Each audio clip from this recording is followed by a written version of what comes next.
The 19th Amendment by Natalie Schuster. The 19th Amendment was ratified on August 18, 1920. The 19th Amendment gave women the right to vote, which they had previously been denied.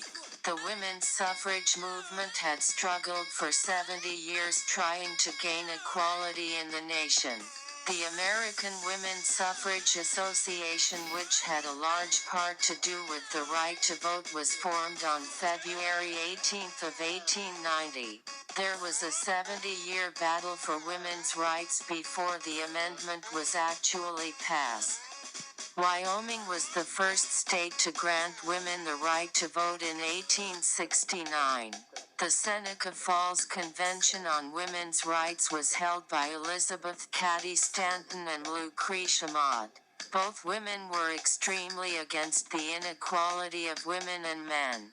Eventually, a while after the movement started, Susan B. Anthony joined also. Elizabeth Cady Stanton created the Declaration of Sentiments, which stated women and men were equal, so they should have the same privileges.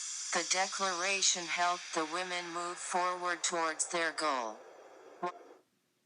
President Woodrow Wilson was in favor of women's suffrage and voted for it. The amendment passed with 2 votes over the necessary 2/3 vote. Harry T. Burns was the final decision in the case and voted for the amendment to pass because his mother convinced him to.